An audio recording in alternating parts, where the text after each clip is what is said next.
አንድ አምላክ በሚሆን በስመ አብ ወወልድ ወመንፈስ ቅዱስ አሐዱ አምላክ አሜን። ታኅሳስ 24 ጌታችን በቃሉ ሐዲስ ሐዋርያ ብሎ የሾማቸው የኢትዮጵያ ብርሃኗ የሆኑ የደብረ ሊባኖስ አቡነ ተክለ ሃይማኖት ልደታቸው ነው። ሰሎንቅያ በምትባል አገር ሰይጣን ገዝተው በግልጽ ያነጋገሩትና የሚያስብበትን ምስጢር እንዲናገር ያደረጉት አባ ጳውሊ ዕረፍታቸው ነው። እስራኤልን የታደገች የአሚናዳብ ልጅ ቅድስት አስቴር ዕረፍቷ ነው። የአንጾኪያው አባ ፊሌንጎስ ዕረፍቱ ነው። የአንጾኪያው ሊቀ ጳጳሳት እጅግ የከበረና የተመሰገነ አቡነ አግናጢዮስ ምጡ ለአንበሳ የዕረፍቱ መታሰቢያ በዓሉ ነው። አባ ፊሌንጎስ ይህም ቅዱስ አስቀድሞ ሚስት አግብቶ አንዲት ልጅ ወለደ። ከዚህም በኋላ ሚስቱ ሞተች። እርሱም ከዚህ በኋላ ምንኩስና ልብስ ለብሶ ታላቅ ተጋድሎን እየተጋደለ ኖረ። ስለ መልካም ተጋድሎውና ስለ ትሩፋቱ በአገልግሎቱም ስለመጠመዱ በአንጾኪያ ሀገር ላይ ሊቀ ጳጳሳት እንዲሆን እግዚአብሔር መረጠው። በተሾመም ጊዜ የክርስቶስን መንጋዎች ምዕመናንን በመልካም አጠባበቅ ጠበቃቸው። ከአርዮሳውያን፣ ከመቅዶኖስ፣ ከአሰባሊዮስ ነጣቂ ተኩላዎች በሚገባ ጠበቃቸው። በሊቀ ጵጵስናውም የሹመት ወቅት አኗኗሩን እንደ መላእክት አደረገ። መልካም የሆነ ገድሉንም ፈጽሞ በዚች ዕለት በሰላም አረፈ። ረድኤት በረከት ይደርብን፣ በጸሎት ይማረን፣ አሜን። እንዲሁም አባ ጳውሊ ዘሀገረ ሰሎንቅያ በምትባል በምስር ሀገር ሰይጣንን ገዝተው በግልጽ ያነጋገሩትና ብዙ ምስጢርን እንዲናገር ያደረጉት ታላቅ አባት ናቸው። የሰሎንቅያ ሀገር ሰዎች የሄሮድስ ወገን የሆኑ ክፉዎች ናቸው። ከድሮ ጀምሮ ሴቶችና ወንዶች ሆነው በጋራ በአንድነት ወደ አንድ ክፍል ገብተው እንስሳዊ ግብራቸውን ይፈጽማሉ። ብዙ ሆነው ገብተው በሩን ዘግተው መብራት አጥፍተው በእጃቸው የገባውን ይዘው ያድራሉ። እህቱም ትሁን ልጁ ወደዚያ ቤት የገባ ሰው ሌላውን አይለየውም። ይህም ሰይጣናዊ ተግባራቸው ባህላቸው ሆኖ በወር አንድ ጊዜ ያድርጉታል። አባ ጳውሊም ይህን ባየ ጊዜ ስለ ኃጢአታቸው በጣም አዝኖ ለምን እንዲህ ታድርጋላችሁ ቢላቸው እነርሱም አባቶቻችን ያዘዙን ትእዛዝና ባህላችን ነው አሉት። አባ ጳውሊም ወደዚያ ቤት ሲገቡ አይቶ እጅግ በማዘን ወደ ጌታችን ጸለዩ። ጸሎቱንም እንደፈጸመ አንድ ጥቁር ሰው ከዝሙት ቤቱ ራቁቱን ሆኖ የእሳት ሰይፍ ተሸክሞ መጣ። አባ ጳውሊም ከማተበበት በኋላ አንተ ማንህ? ማንንስ ትሻለህ? አሉት። ጥቁርም ሰው እኔ ሰይጣን ነኝ፣ አንተ ወደ ጌታህ በለመን ጊዜ ላከኝ አለው። አባ ጳውሊም የምታስብበትን ነገር ሁሉ ትነግረኝ ዘንድ እጠይቅሃለሁ አለው። ሰይጣንም የምትሻውን ጠይቀኝ አለው። አባም ያለ እግዚአብሔር ፍቃድ በሰው ላይ ታድር ዘንድ ምክንያት እንዴት ታገኛለህ አለው። ሰይጣንም ሰው በእግዚአብሔር ሕግ ጸንቶ ሳለ የአብ የወልድ የመንፈስ ቅዱስ ስም በጠራ ጊዜና በንጽህና ሆኖ የክርስቶስ ሥጋና ደምን በሚቀበል ሰው ላይ ለማደር ስልጣን የለኝም አለው። ከዚህም በኋላ የሚያስብበትን ሁሉ በዝርዝር ነገረው። ሊቀ ጳጳሳትን፣ መነኮሳትን፣ ምዕመናንን፣ ባለትዳሮችን፣ አዛውንቶችን፣ ወጣቶችንና ሕፃናትን ሁሉንም ነገር እያንዳንዱን በምን እንደሚያስት ሁሉንም ነገር በዝርዝር ነገረው። ወዲያውም የሰይጣን መልኩ ተለውጦ እንደ እሳት ነበልባል ሲሆን አባ ጳውሊ ተመልክቶ እጅግ ደነገጠ። በዚያም ቅጽበት የታዘዘ መልአክ መጥቶ አባ ጳውሊን አበረታው። በዚያ ሌሊት መቅዘፍት ወርዶ በዝሙት ቤት ያሉትን አጠፋቸው። ከ5 ወንዶችና ከ5 ሴቶች በቀር የተረፈ የለም። አባ ጳውሊም ይህን ለምን ታድርጋላችሁ ቢላቸው በየወሩ አንዲት ቀን ወደ ውሽባ ቤት እየገባን በሩን ዘግተን መብራት አጥፍተን ከእጃችን የገባችዋን ሴት ይዘን እንተኛለን አሉት። ከእናንተ ውስጥ እህቱን ወይም ልጁን እንዴት ያውቃል አላቸው። እንደ እንስሳ በመሆን እንጃ ማወቅ የለም አሉት። ከዚህም በኋላ አባታችን የክርስቶስን ወንጌል ሰበከላቸውና አሳምኖ አጠመቃቸው፣ ሥጋ ወደሙንም አቀበላቸው። በሃይማኖት ካጸናቸው በኋላ ወደ በዓቱ ተመልሶ ገድሉን ፈጽሞ ታኅሳስ 24 ቀን በሰላም አረፈ። ረድኤት በረከቱ ይደርብን፣ በጸሎቱ እግዚአብሔር ይማረን፣ አሜን። የአሚናዳብ ልጅ ቅድስት አስቴር። የአይሁድ ወገን የሚሆን ስሙ መርዶክዮስ የሚባል የኢያኢሩ ልጅ ከብንያም ወገን የተወለደ የቄስዩ ልጅ አንድ ሰው በሱሳ አገር ነበረ። ከኢየሩሳሌምም በባቢሎን ንጉሥ በናቡከደነፆር እጅ የተማረከ ነው። ያሳደጋት ልጅ ነበረችው። እርሷም የአባቱ ወንድም የአሚናዳብ ልጅ አስቴር ናት። ከዘመዶቿ ተለይታ በወጣች ጊዜ ልጅ ትሆነው ዘንድ አሳደጋት። እርሷም እጅግ መልከ መልካም ነበረች። በአንዲትም ዕለት ንጉሥ አርጤክስስ ብዙ ተድላ ደስታ አድርጎ መኳንንቶቹን ሁሉ ጠራ። የመኳንንቶቹንም አለቃ አማሌቃዊው ሃማንንም ጠራው። እርሱ ከሁሉም መኳንንት የከበረ ነበረ። ከዚህም በኋላ ንጉሥ ሰባቱን ባለሟሎቹን ጠርቶ ንግሥቲቱን አስጢን አምጥተው የእቴጌነት ዘውድ ያቀዳጇት ዘንድ እርሷ መልከ መልካም ናትና ለአሕዛብም አለቆች ሁሉ መልኳንና ውበቷን ያሳዩ ዘንድ አዘዛቸው። ንግሥቲቱ አስጢን ግን የንጉሡን ትእዛዝ ባለመቀበል እምቢ አለች። ከባለሟሎቿም ጋር ተመጣ ዘንድ ባለወደደች ጊዜ ንጉሡ እጅግ ተናዶ ከንግሥትነቷ ሻራት። ከዚህም በኋላ 127 ከሚሆኑ ከሚገዛቸው ሀገሮች 1000 ቆነጃጅትን ይመርጡለት ዘንድ ንጉሡ አዘዘ። ከ110 3 መረጡ። ከሁለቱም በመልክ በውበት በደም ግባትም አንደኛ ሆና አስቴር ተመረጠች። ንጉሡም አስቴርን አነገሳት። ንጉሡም አስቴርን እጅግ አድርጎ ወደዳት። በሴቶቹ ሁሉ ላይ የበላይ አድርጎ ሾማት። ከዚህም አስቀድሞ መርዶክዮስ አገሩንና አደባባዩን ከሚጠብቁት ከንጉሡ ባለሟሎች ጋር በአደባባይ ኖረ። እነርሱም ስማቸው ታራ እና ጎታ ይባላል። እርሱም እነዚህ ሁለቱ በንጉሡ ላይ ያስቡትን ተንኮላቸውን ሰማ። ንጉሥ አርጤክስስን ይገድሉት ዘንድ ወንጀልን እንዳዘጋጁ ባወቀ ጊዜ መርዶክዮስ ሄዶ ለንጉሡ ነገረው። ንጉሡም ነገራቸውን መርምሮ ቀጣቸውና ይህን ነገር ታሪክና ወግ በሚጻፍበት ላይ ጻፈው። ሃማ ግን አማሌቃዊ ነበረና መርዶክዮስንና እስራኤላውያንን ይጠላቸው እጅግ ነበረና የአይሁድን ወገን ሁሉ ለማጥፋት ተነሳ። መርዶክዮስም ይህንን በሰማ ጊዜ ልብሱን ቀዶ ማቅ ለበሰ። መርዶክዮስም የሐዘኑን መርዶ ለአስቴር እንዲደርሳት አደረገ። አስቴርም እስከ 3 ቀን ጹሙ፣ ጸልዩ፣ እኔም ደንገጥሮቼም እንጾማለን ብላ ላከችለት። ሱባዔዋንም እንደጨረሰች የማቅ ልብሷን አውልቃ ጥላ ወደ ንጉሡ አዳራሽ በገባች ጊዜ እስከ መንግስቴም እኩሌታ ቢሆን እሰጥሻለሁና የሆንሽውን ንገሪኝ አላት። በዓልንም አደረገና ሃማንና መኳንንትን ሁሉ ጠራ።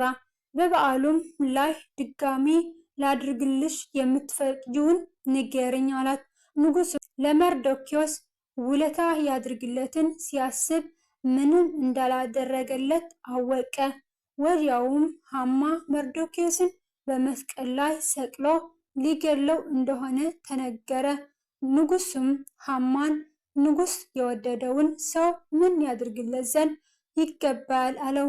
ሃማም ይህስ ለእኔ ነው ብሎ በክብር ይሾም ዘንድ ሹመቱንም አዋጅ ይነገርለት ዘንድ ይገባዋል አለ። ንጉሡም ለሃማ ይህን ጊዜ መልካም ተናግረሃል፣ ለመርዶክዮስ እንዲሁ ይደረግለታል አለው። ሃማም የንጉሡን ትእዛዝ ተቀብሎ መርዶክዮስን በፈረስ አስቀምጦ በከተማው በሞዘር በክብር መሾሙን በአዋጅ አስነገረለት። ከዚህም በኋላ ንጉሥና አስቴር ለማዕድ አብረው በተቀመጡ ጊዜ ንጉሡ ጉዳይሽን የማትነግርኝ ለምንድን ነው አላት። እሷም ይህን ጊዜ ንጉሥ ሆይ ዝም ባልኩ በወደድኩ ነበር፣ ነገር ግን ወገኖቼና እኔ ለሞት ተላልፈን ተሰጥተናል በማለት ሐማ እስራኤላውያንን በአዋጅ ሊያጠፋ መሆኑን ነገረችው። ንጉሡም ማን ነው ይህን በማድረግ የደፈረን አላት። እሷም ሐማ መሆኑን ነገረችው። ንጉሡም ሐማ መርዶክዮስን ለመስቀል ባዘጋጀው መስቀል ላይ ራሱ ሐማን እንዲሰቅሉት አዘዘ። ሐማም ተሰቅሎ ሞተ። የእስራኤል ወገኖችም ሁሉ በጻድቂቱ አስቴር መዳናቸው በእርሷ ተደርጓልና ሁሉም አመሰግነዋት። ምስጉን የሆነ እግዚአብሔርን አመሰገኑት። መጽሐፍ አስቴር አጭር ከመሆኑ የተነሳ በሌሎች አገሮች ላይ ባሉት መጽሐፍ ቅዱሶች ውስጥ እግዚአብሔር የሚለው ስም በመጽሐፍ አስቴር ላይ ተጽፎ አይገኝም። ኢትዮጵያ ውስጥ ባለው መጽሐፍ አስቴር ላይ ግን እግዚአብሔር የሚለው ስም ከ21 ጊዜ በላይ ተጠቅሰዋል። 127 አህጉርን ይገዛ በነበረው የንጉሥ አርጤክስስ ሚስት እስራኤላዊቷ አስቴር በ127ቱም አህጉር ያሉትን ወገኖቿን በተንኮል ሊያጠፋ ከነበረው ከሐማ የክፋት ሥራ ሕዝቡን ሁሉ ለመታደግ 3 ቀን እንዲጾሙ ለመርዶክዮስ ነግራው ሕዝቡን ጾማ ጸልየው እግዚአብሔርም ጾም ጸሎታቸውን ተቀብሎ እስራኤላውያን ሁሉ ሐማ ካወጀባቸው የሞት ፍርድ ነው መርዶክዮስ ተሹሞ ሐማ ለእርሱ ባዘጋጀው መስቀል ላይ ተሰቅሎ እንደሞተ ሁሉ እኛም እስራኤል ዘነፍስ ምዕመናንን ዲያብሎስን በእመቤታችን በወላዲተ አምላክ ጸሎትና ቃል ኪዳን ድል የምነሳው ሆነና ሊቃውንት የማይሻር ከልጇ የተሰጣትን ቃል ኪዳን በተናገሩበት መጽሐፍ ላይ የአስቴር የጸሎቷ መሰላል ማርያም ይህች ናት በማለት አስቴርን በመእመን በመመሰል አስተምራዋለች። ድርሳነ ኪዳነ ምሕረት። በረከት ረድኤቷ የቅድስት አስቴር ለዘላለም ጸንቶ ይኖር አሜን። ዳግመኛም በዚህ ዕለት ጌታችን በቃሉ ሐዲስ ሐዋርያ ብሎ የሾማቸው የኢትዮጵያ ብርሃኗ የሆኑ የደብረ ሊባኖስ አቡነ ተክለ ሃይማኖት ልደታቸው ነው። በረከታቸው ይደረብን። የዕረፍታቸውን ዕለት ነሐሴ 24 ይመለከታል። ሐዲስ ሐዋርያ አቡነ ተክለ ሃይማኖት ዘደብረ ሊባኖስ። ተክለ ሃይማኖት ማለት የሃይማኖት ተክል፣ ተክለ አብ፣ ተክለ ወልድ፣ ተክለ መንፈስ ቅዱስ ማለት ነው። እግዚአብሔር አምላካችን ለኢትዮጵያ ሐዲስ ሐዋርያ አድርጎ የመረጣቸው ጻድቁ አባታችን ተክለ ሃይማኖት በሊቀ መላእክት በቅዱስ ሚካኤል አብሳሪነት ከአባታቸው ከካህኑ ጸጋ ዘአብ ከእናታቸው ከቅድስት እግዚአብሔር መጋቢት 24 ቀን ተጸንሰው ታኅሳስ 24 ቀን በ1197 ዓመተ ምህረት ተወለዱ። ጻድቁ በተወለዱ በ3ኛው ቀን ከእናታቸው እቅፍ ወርደው አሐዱ አብ ቅዱስ፣ አሐዱ ወልድ ቅዱስ፣ አሐዱ መንፈስ ቅዱስ ቅዱስ ማለትም አንዱ አብ ቅዱስ ነው፣ አንድ ወልድ ቅዱስ ነው፣ አንድ መንፈስ ቅዱስ ቅዱስ ነው በማለት የፈጠራቸውን አምላክ አመሰግነውታል። ወላጆቻቸውም ስማቸውን ፍስሐ ጽዮን አላቸው። ይኸውም የጽዮን ተድላዋ ደስታዋ ማለት ነው። የወላጆቻቸው የቀድሞ ስማቸው ዘርአ ዮሐንስና ሳራ ይባላል ነበር።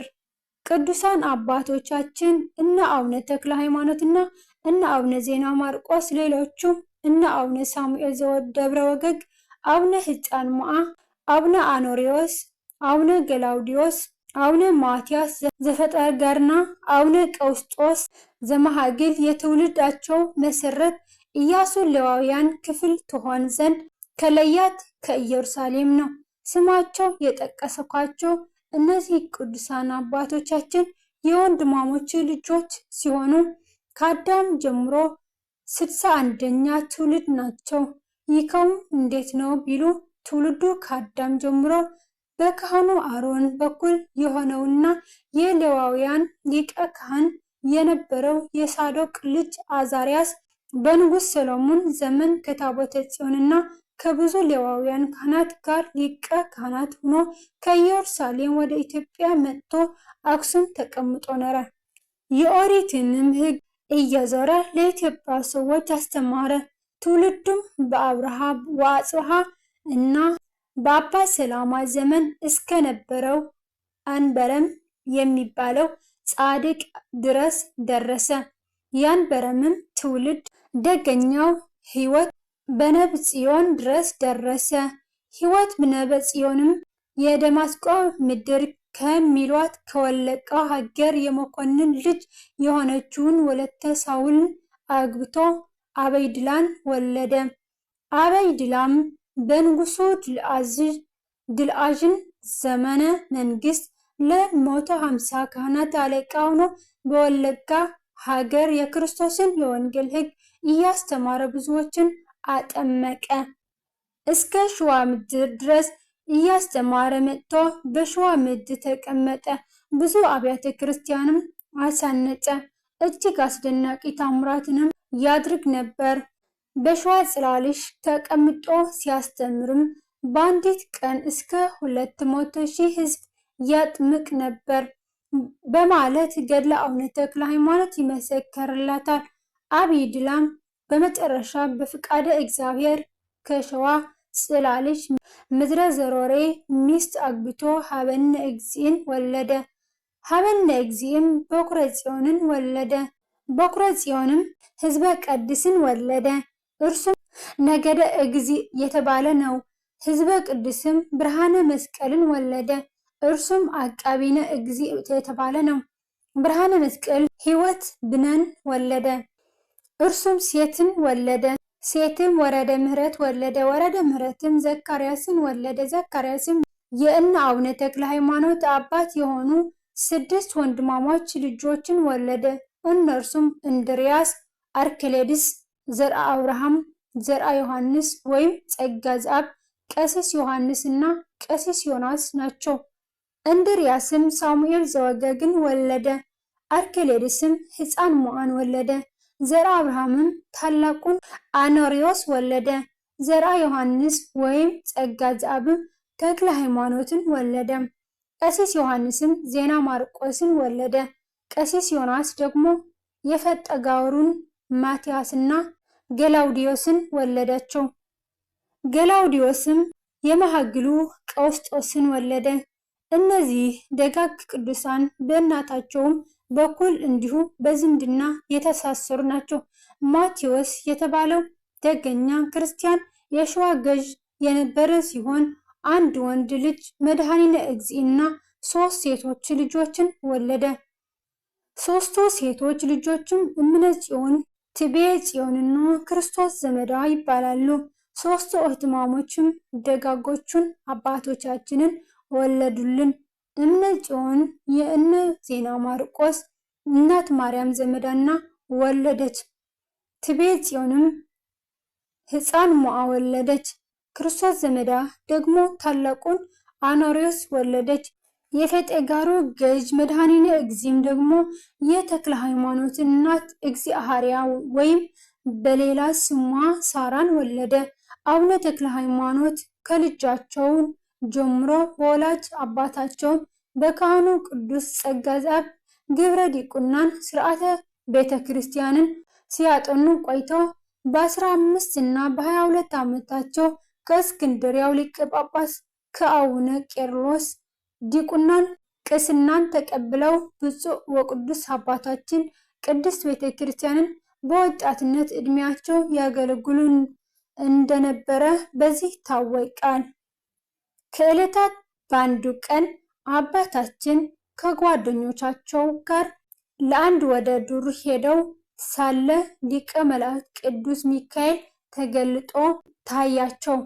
ቅዱስ አባታችንም እንደዚህ ባለ ገናነት የማይህ ጌታዬ ማነህ ባሉት ጊዜ ቅዱስ ሚካኤል ዘወትር የምጠብቅህ ካንተ የማይለይ እናትህንና አባትህንም ስላንተ ከውሃ ስጥመትና ከምርኮ ያዳንኳቸው እኔ ሚካኤል ነኝ። ከእንግዲህ አውሬ አዳኝ አትሁን፣ ሰውን ወደ እግዚአብሔር ለመመለስ ሰውን በትምህርት የምታድን ሁን እንጂ እነሆ እግዚአብሔር ጽኑ ስልጣን ሰጥቶሃልና ሙት ታነሳለህ፣ ድውያንን ትፈውሳለህ፣ አጋንንትም አንተን በመፍራት ይሸሻሉ። ስምህ ፍስሐ ጽዮን አይሆን ተክለ ሃይማኖት ይሁን እንጂ። ትርጓሜውም ተክለ አብ፣ ተክለ ወልድ፣ ተክለ መንፈስ ቅዱስ ማለት ነው አላቸው። ቅዱስ ሚካኤል ይህን ሲነግራቸው ጌታችን በስጋ ከደቀ መዛሙርቱ ጋር እንደነበር ሆኖ መልከ መልካም ጎልማሳ መስሎ ታያቸው። ጌታችንም ወዳጄ እንዴት ሰነበትክ? ቸር አለህ አላቸው። አቡነ ተክለ ሃይማኖትም ጌታዬ ሆይ አንተ ማነህ ብለው ሲጠይቁት ጌታችንም እኔ የዓለም መድኃኒት ኢየሱስ ክርስቶስ ነኝ። በእናትህ ማኅፀን ፈጥሬ ያከበርኩህ እኔ ነኝ። በተወለድክ በሦስተኛው ቀን አሃዱ አብ ቅዱስ፣ አሃዱ ወልድ ቅዱስ፣ አሃዱ መንፈስ ቅዱስ ብለህ ታመሰግነኝ ዘንድ የምስጋና ሀብተ ያሳደርኩብህ እኔ ነኝ።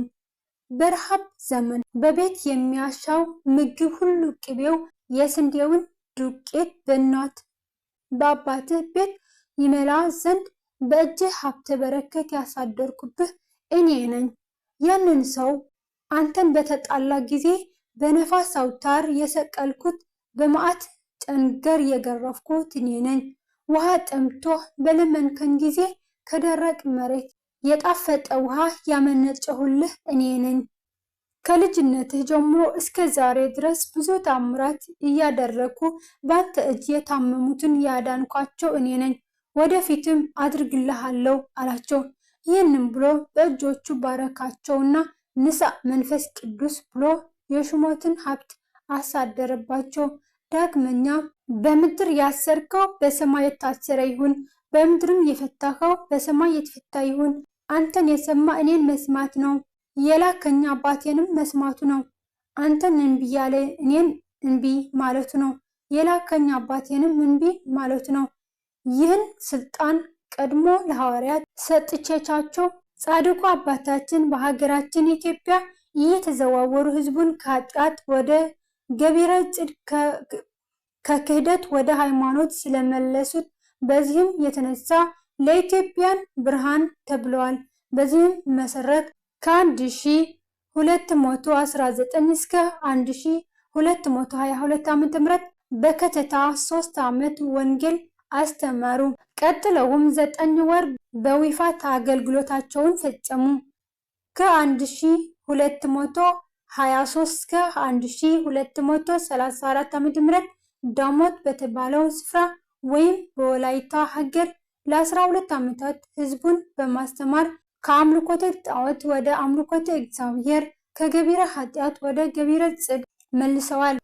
ቤተ ክርስቲያንንም አንጸዋል። በዚህ ሀገር ዲያብሎስ በዛፍ ላይ አድሮ አምላክ ነኝ እያለ ለረጅም ዘመናት ህዝቡን በማንሳት የሚጠቀምበትን ዛፍ በታምራት ከስሩ ነቅለው አፍልሰውታል። ከ1234 እስከ 1244 ዓ.ም ባለው ጊዜ ደግሞ በእግዚአብሔር ፍቃድና ትእዛዝ ወደ አማራ ሳይንት ወሎ በመሄድ ከአባ በጸሎተ ሚካኤል ገዳም ገብተው ስርዓተ ምንኩስናን የተማሩ ለ10 ዓመታት የተለያዩ ገቢረ ተአምራትን በማድረግ በጉልበት ስራም ሲያገለግሉ ኖሩ። ከ1244 እስከ 1254 ዓ.ም አባ ኢየሱስ ሞዐ ወደሚገኙበት ሐይቅ ቅዱስ እስጢፋኖስ ገዳም በቅዱስ ሚካኤል መሪነት ሐይቁን በእግራቸው እንደ ደረቅ መሬት በመርገጥ ወደ ደሴቱ በመግባት የአገልግሎትና የትሩፋት ስራን በማብዛት የምንኩስናን ተግባራቸውን በመቀጠል ከፍጻሜ አድርሰዋል። በአባ ኢየሱስ ሞዐ እጅም የንጽሕና ምልክት የሆነውን የምንኩስናን ቀሚስ ተቀብተዋል። ከ1254 እስከ 1266 ዓ.ም ወደ ትግራይ ሄደው ከአቡነ አረጋዊ ገዳም ደብረ ዳሞ ገብተው በጊዜው ከነበሩት አበምኔት ከአባ ዮሐኔ ቆብና አስኬማ ተቀብለው ለ12 ዓመታት በገዳሙ በገድል በትሩፋት መንፈሳዊ ተጋድሏቸውን ቀጠሉ። ከዚህ በኋላ እዚህ ጋር የመነኮሳትን ትውልድ መመልከቱ ተገቢ ነውና ርዕሰ መነኮሳት የሆኑት አቡነ እንጦንዮስ በእግዚአብሔር ፍቃድና ትእዛዝ ምንኩስናን ከሊቀ መላኩ ቅዱስ ገብርኤል እጅ ተቀበሉ። እንጦንዮስም ታላቁ መቃርስ አመነኮሳቸው። ታላቁ መቃርስም ጳጉሜስን አመነኮሳቸው። እንዲህ እያለ የአባቶቻችን የምንኩስና ትውልድ እስከ ጻድቁ አባታችን አቡነ ተክለ ሃይማኖት የደረሰ ሲሆን እሳቸውም ያመነኮሷቸው እጅግ ብዙዎች ናቸው። ከዚህም መካከል ዋና ዋናዎች አቡነ ተክለ ሃይማኖት በአንብሮተ እድ የሾሟቸው 12ቱ ከዋክብት የወረቡ አኖሬዎስ፣ የመረቱ ዜና ማርቆስ፣ የጽላልሹ ታዲዮስ፣ የድንቤው ገብረ ክርስቶስ፣ የወገጉ ሳሙኤል፣ የናርያድ ዮሴፍ፣ የዳሞት አድሃኒ፣ የወጁ ኢሳይያስ፣ የመንዝ የመራቤቴውና የወልቃዩ መርቆሬዎስ፣ የመሃግሉ ቀውስጦስ፣ የፈጠጋሩ ማቲያስ፣ የደዋራው ተስፋ ሕፃን፣ የእንሳረው ዳዊት፣ የዘልአቱ ናታን ናቸው። ድጋሚ በአንብሮተ እጅ የሾሟቸው 4 አይና የተባሉት 12 ከዋክብት እንባቆም፣ ያዕቆብ፣ ማቲያስ፣ ሰማዕቱ ዮሐንስ መጥህር፣ በትረ ወንጌል፣ አብርሃም፣ ሰላማዊ፣ እስረኛው ቆሞስ ዘወንጌል ዘክርስቶስ ናቸው። እንዲሁም ነጫጭ ርግብ የተባሉትና ከአቡነ ተክለ ሃይማኖት ቀጥሎ በደብረ ሊባኖስ የተሾሙት ኤልሳ፣ ፊልጶስ፣ ሕዝቅያስ፣ ቴዎድሮስ፣ ዮሐንስ ስውር፣ ዮሐንስ ከማ፣ እንድርያስ፣ ይምርሃነ ክርስቶስ፣ ጴጥሮስ ናቸው። ወደ ቀደመው ነገር እንመለስና ብፁዕ አቡነ ተክለ ሃይማኖት በመልአኩ ትእዛዝ ከደብረ ዳሞ ገዳም ወደ ሌላ ገዳም ለመሄድ ሲነሱ አበምኔቱ አባ ዮሐንና መነኮሳቱ ሲሸኟቸው አቡነ ተክለ ሃይማኖት 40 ክንድ ርዝመት ባለው ገመድ ገደሉን ለመውረድ እንደጀመሩ ገመዱን ሰይጣን ከካስማው ስር ቆረጠባቸው። ቅዱስ አባታችን ግን በዚህ ጊዜ 6 የብርሃን ክንፎች ተሰጣቸውና እየበረሩ ክንፎቻቸውን እያማቱ 3 ምዕራፍ ሄደው ሲያርፉ አበምኔቱና መነኮሳቱ አይተዋቸው እጅግ ተደሰቷል። አባታችን ወደ ትግራይ ሂደው ከአቡነ አረጋው ገዳም ደብረ ዳሞ ገብተው በጊዜው ከነበሩት በአበምኔት ከአባ ዮሐኒ ቆብና አስኬማ ከተቀበሉ በኋላ ተመልሰው ወደ ሐይቅ በመሄድ ለአቡነ ኢየሱስማ ቆብና አስኬማን ሰጥተዋቸዋል። ከዚያም ወደ ዋሊ ገዳም ገብተው ከቅዱሳን ጋር ተገናኝተው በትሩፋን ላይ ትሩፋትን በገድል ላይ ገድልን ጨምረዋል። ከ1266 እስከ 1267 ዓ.ም ለአንድ ዓመት ያህል የትግራይን ገዳማት በሙሉ በመጎብኘት ወደ ኢየሩሳሌምና ወደ ግብፅን በመሄድ በዚያ ያሉት ቅዱሳን መካናትን ጎብኝተው መጥተዋል። ከዚህም በኋላ ዳዳ በተባለ ስፍራ ይመለክ የነበረው የ75 ክንድ የሚረዝመውን ዘንዶ በጸሎት ኃይል በመስቀል ምልክት አማተበውበት በታምራት ገደለውታል። በቦታው ላይ በ40ቱ እንስሳ ስም ቤተክርስቲያን አንጸው ታቦተ ሕግ አስገብተውላቸው ከሴቶችና ከልጆቻቸው ሌላ 3000 በጠዋት የሚያምልኩ ወንዶችን አስተምረው መልሰው አጥምቀው አቆርቧቸዋል። ከ1267 እስከ 1289 ዓ.ም ባለው ጊዜ ደግሞ በደብረ ሊባኖስ ካለችው ገዳመ አስቦ ዋሻ በመግባት 8 ጦሮችን 2ቱን ፊት 2ቱን በኋላ 2ቱን በቀኝ 2ቱን ደግሞ በግራ አስከትለው እጆቻቸውን በትምህርተ መስቀል በመዘርጋት የክርስቶስን ሕማምና ሞት ነገረ መስቀልን በማሰብ በተመስጦ ሌሊትና ቀን ያለመቋረጥ በጾምና በጸሎት በአርምሞ ተወስነው ሲጋደሉ ከቁመት ብዛት የተነሳ ጥር 4 ቀን 1289 ዓ.ም አንዲቱ የእግራቸው አገዳ ተሰብራለች። ቅዱስ አባታችን በመዓልትና በሌሊት በትጋትና በቁመት በተጋድሎ ብዛት እንዲት የአገዳ እግራቸውን ስትሰበር ዕድሜያቸው 92 ዓመት ሆኗቸው ነበር። ከ1289 እስከ 1296 ዓመተ ምህረት ለ7 ዓመታት በአንድ እግራቸው በመቆም ያለ ምግብና ያለ ውሃ በትርምት ሌትና ቀን እንቅልፍ በማጣት እንደ ምሰሶ ጸንተው በተመስጦ በትጋት ለሰው ዘር ሁሉ ድህነትን ሲለምኑ ኑረዋል።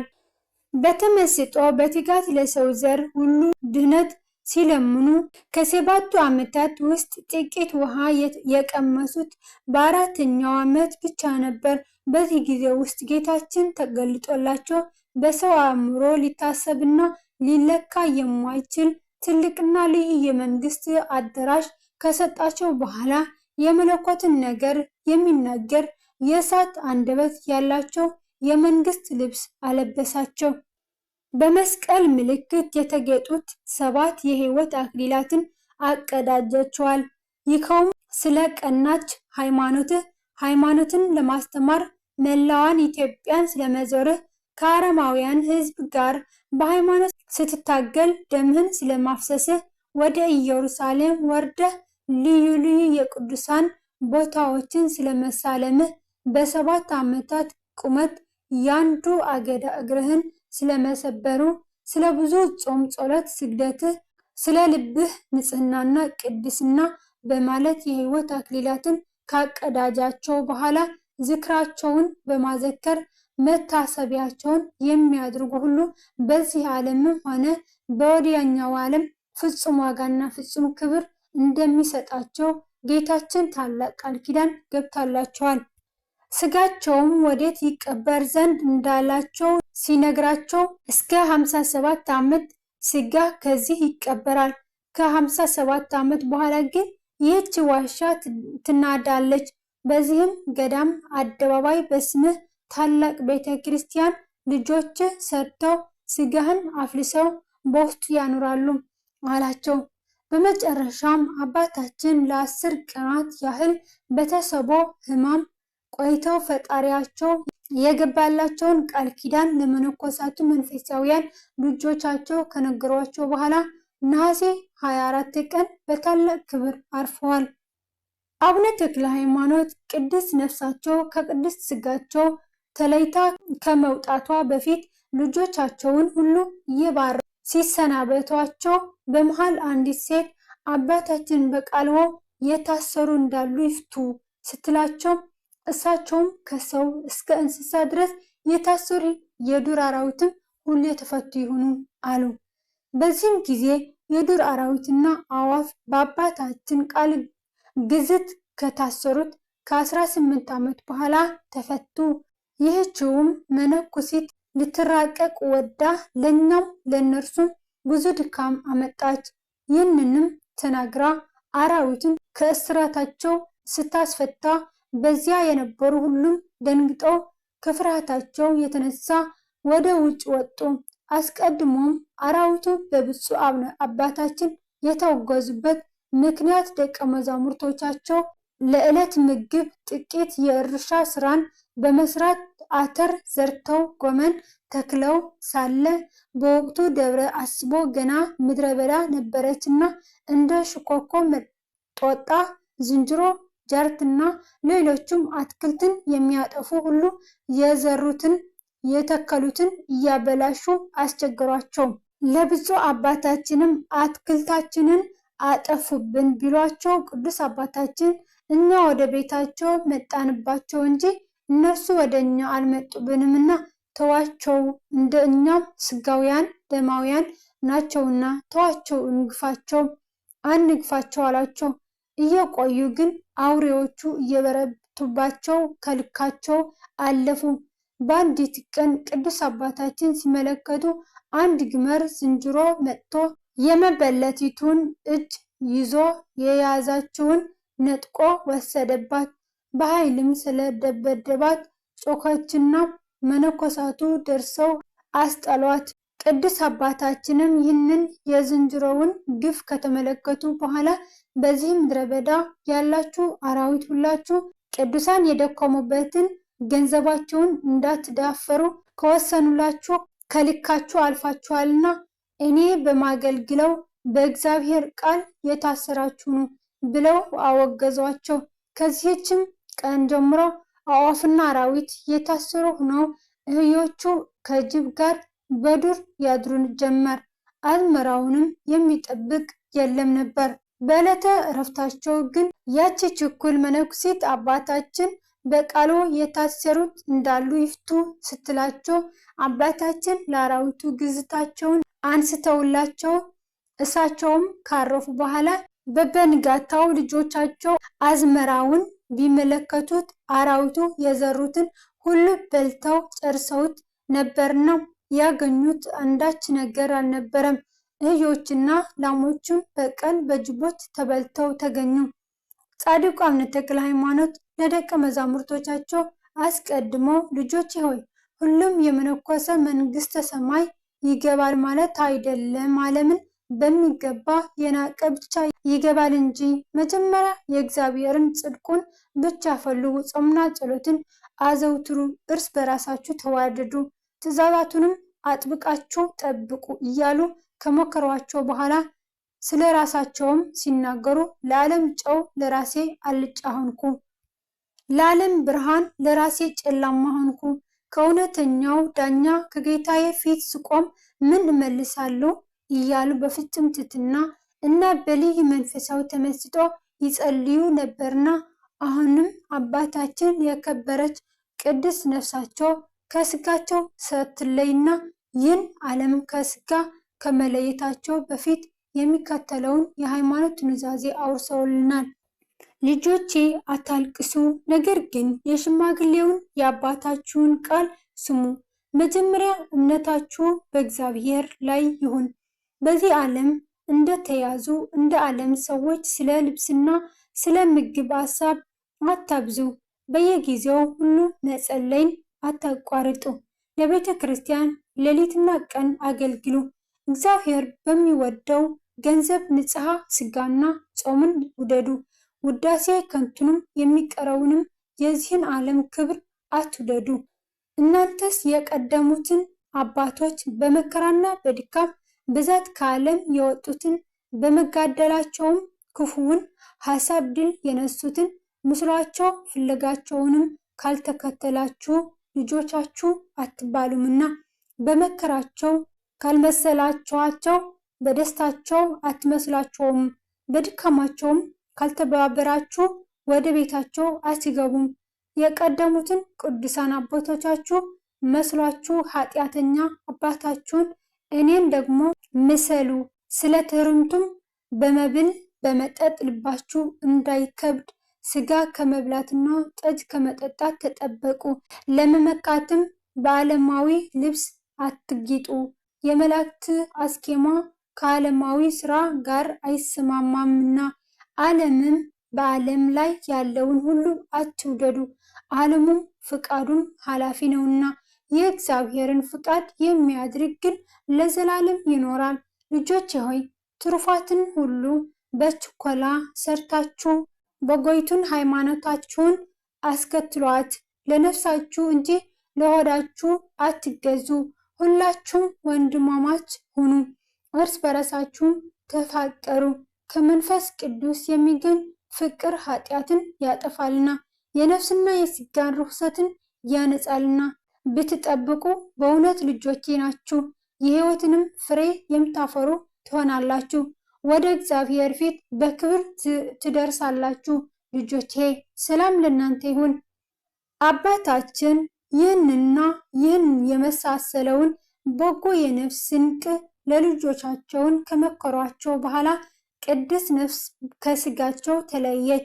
መድኃኔዓለም ክርስቶስ ከድንግል እናቱና ከቅዱሳን መላእክቱ ጋር ተገልጾ ቅድስት ነፍሳቸው ንጽሕት ነፍስ ሆይ ወደ እኔ ነይ በማለት በክቡራን እጆቹ አቅፎ ሳሟት። ቅዱሳን መላእክቱ የጻድቅ ሰው ሞቱ በእግዚአብሔር ፊት ክቡር ነው እያሉ በታላቅ ዝማሬ ወደ ላይ ካሳረጓት በኋላ በሥላሴ መንበር ፊት ሰገደች። ወስደውም አስቀድማ በሕይወተ ሥጋ ሳለች ወዳየችው የዘላለም ርስቷ አስገባት። ጌታችንም በዓይን ያልታየ በሰውም ሕሊና ሊመረመር የማይችለውን ትልቅ የመንግስት አዳራሽ አወረሳቸውና የመለኮትን ባህሪ የሚናገር የእሳት አንደበት ያለው ልብሰ መንግስት አለበሳቸው። በ5ቱ መንግስተ ሰማያት በ15ቱ አህጉረ ገነት ላይ ሾማቸው። ስማቸውም ከሚጠሩት ነፍሳት ሁሉ ጻድቅም ቢሆን ኃጥእም ቢሆን ወደ ክቡር አባታችን አቡነ ተክለ ሃይማኖት ሳያደርሱት ወደ ዘላለም ርስቱ ወይም ወደ ሲኦል አያገቡትም። ይህችም ነፍስ ባየችው ጊዜ አባቴ አባቴ ተክለ ሃይማኖት ሆይ እያለች ትጮኻለች። ብፁዕ አባታችንም ወደዚያች ነፍስ ተመልክቶ በጎ ስራ የተገኘባት እንደሆነ ስሙንም በጠራት በአማላጅነቱ የታመነች እንደሆነ አባትሽ እኔ እንሆ ይላታል። ወደ ፈጣሪው አማልዶ በተሰጠው ቃል ኪዳን ወደ ዘላለም ሕይወት ያደርሳታል። የቅዱስ አባታችን በዓላት እነዚህ ናቸው። መጋቢት 24 ቀን 1196 ዓ.ም ጽንሰታቸው፣ ታኅሳስ 24 ቀን 1197 ዓ.ም ልደታቸው ነው። ህዳር 24 ቀን ከእስራ ወአርባዕቱ ካህናተ ሰማይ ጋር በሕይወተ ሥጋ እያሉ የሥላሴን መንበር ያጠኑበት ሲሆን ጥር 4 ቀን 1289 ዓ.ም ደግሞ በጸሎት ብዛት አንድ እግራቸው የተሰበረበት ነው። ነገር ግን የእረፍታቸውን ቀን ይዞ በዚህ በጥር ወር በ24 ቀን ይከበራል። ነሐሴ 24 ቀን 1296 ዓ.ም እረፍታቸው ነው። በግንቦት 22 ቀን 1353 ዓመተ ምህረት ፍልሰተ አጽማቸው ነው። ቅዱስ አባታችን በሞት ከማረፋቸው በፊት አስቀድሞ ጌታችን እንደነገራቸው ስጋቸው ከነፍሳቸው ከተለየች ከ57 ዓመት በኋላ የካቲት 19 በጸሎት ላይ ለነበሩት ለአቡነ ሕዝቅያስ ተገልጠውላቸው ጌታ የገባልኝ ቃል ይፈጸም ዘንድ ስጋዬ የሚፈልስበት ደረሰ። ቀኒቱንም በምስጋናና በጸሎት መንፈሳዊ በዓል አድርጉ። እኔ ኃጥእ በሞትኩበት ቀን እንደነበረው ምስጋና አቅርቡ። ሄደህ ለ12ቱ መምህራንና ለልጆቼ ግንቦት 12 እንዲያከብሩ ንገራቸው። በፍልሰቴ ቀን አባቴ አባቴ የሚለኝ ሁሉ ይመጣል። ያኔ እኔ ወዳጄ ሚካኤልና ልጄ ፊልጶስ አብረን መጥተን እንባርካለን። ምልክት ይሆንም ዘንድ በሚመጣበት ጊዜ የጠፋው የመቅረዙን መብራት ይበራል አሉት። ከዚህም በኋላ አቡነ ሕዝቅያስ በአባታችን ተባርከው ሄደው በአራቱም አቅጣጫ ላሉት 12 መምህራን ለክርስቲያኖቹ ሁሉ አባታችን የነገሩትን የፍልሰታቸው በዓል ስለማድረግ ወደ ፍልሰቱ በዓል ያልመጣም በዚያች ቀን በሰማይ ለምልጃ አባቴ እንዳይለው እርሱም ልጄ እንዳይለው ጨምሮ መልእክቱን ላከላቸው። እነርሱም ከያሉበት ተሰብስበው መጥተው የቅዱስ አባታችንን ስጋቸው አውጥተው ወደ ቤተ ክርስቲያን አፍልሰው 3 ጊዜ መቅደሱን አዙረው በዓሉንም አባታችን እንዳሉት በዝማሬና በምስጋና አክብረው ወደ ውስጥ አስገቡት። በዚህም ጊዜ ብፁዕ ወቅዱስ አባታችን ተክለ ሃይማኖት አስቀድሞ እንደተናገሩት ጠፍቶ የነበረውን መብራት ቦግ ብሎ በራ። ከቅዱስ ሚካኤልና ከልጃቸው ከአቡነ ፊልጶስ ጋር በመሆንም በዓሉን ያከብር የነበረውን የተክለ ሃይማኖት የጸጋ ልጆቻቸው ሁሉም ይባርኩ ነበር። የአቡነ ተክለ ሃይማኖት ረድኤት በረከታቸው ይደርብን፣ በጸሎታቸው ይማረን፣ አሜን። በወደቀ በነጠበ በአፈ ቅዱሳን ይታረምልኝ። ወስብሐት ለእግዚአብሔር ልዑል ወለወላዲቱ ድንግል ወለመስቀሉ ክቡር፣ አሜን።